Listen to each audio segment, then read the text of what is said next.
Ayan. So, ang gagawin natin dito ay i-click naman po natin itong credit wallet. Ito naman po guys, ang two types of wallet po ni Grab Driver app. So, nakalagay dito sa taas ang credit wallet, which is hindi po yan tama. Ang kailangan po natin ilagay dyan ang GrabPay wallet. So, click lang po natin ang update sa baba para po mapalitan natin. So, ayan po no. Then, click po natin ulit update now. Then, nakalagay dito update wallets. Yan. Click po natin yon.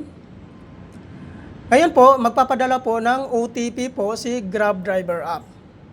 Hintayin lang po natin ang notification. So, ayan na po. Ang gagawin natin dito, so ilagay po natin dito ang OTP po ni Grab Driver app. So, ayan, sulat lang po natin. So, after nyan, automatic po siya mag-generate. So, ayan po. Click natin ang continue.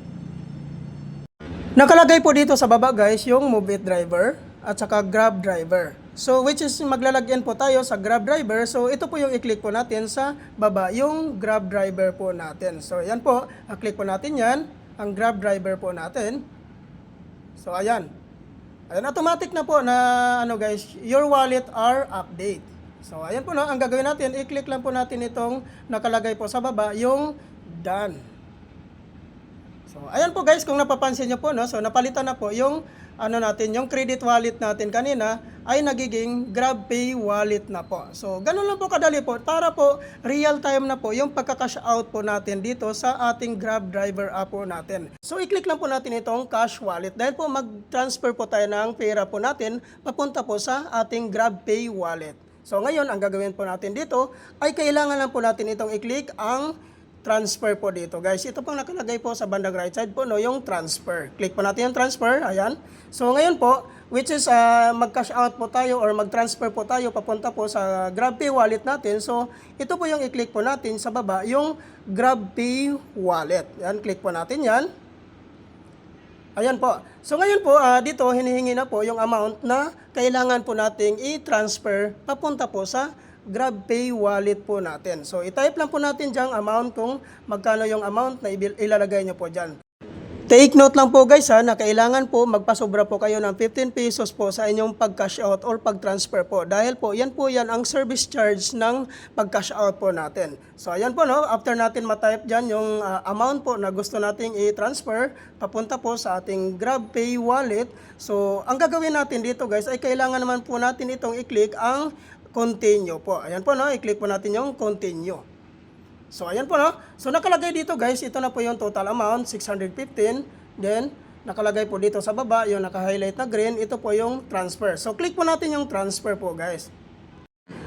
So kung napapansin nyo po guys, transfer successful. Andyan din po yung amount. Click po natin yung done. Ayan po guys, tapos na po tayo nag-transfer po sa cash wallet papunta po sa ating GrabPay wallet. Then, check po natin guys kung nandoon na po. Ayan po guys, pumasok na po yung 615 po na transfer po natin papunta po sa ating GrabPay wallet. So, napakadali lang po guys. No? Unlike po doon sa Move It po na abutin po halos ng isang araw po bago po papasok sa ating GrabPay wallet. Ang gagawin natin dito ay pupunta po tayo sa ating mga Grab Passengers app po, no, para po mai-transfer naman po natin ito papunta po sa ating GCash account. So napakadali lang po talaga dito guys mag-cash out po or mag-transfer po sa ating mga pera po papunta po sa ating GCash. Then click po natin ang payment. Ayan po. So wala pong pagkakaiba po guys no sa pag-transfer po natin sa GCash no dahil po nandito na po yung pera natin sa ating GrabPay wallet po. So ang gagawin natin dito ay i-click lang po natin itong transfer. So automatic po guys, nakikita po kaagad natin yung GCash account po natin dito no. So which is kung nakapag-transfer ka na po dati sa GrabPay, so automatic po. Ayan po, click po natin. Then type po natin yung amount. Yan, 600 po.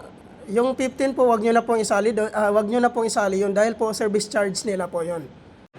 After po natin ma-check no, kung tama na po yung total na ita-transfer po natin, ang gagawin po natin dito ay kailangan i-click po natin itong naka-highlight na green na transfer. Ayan.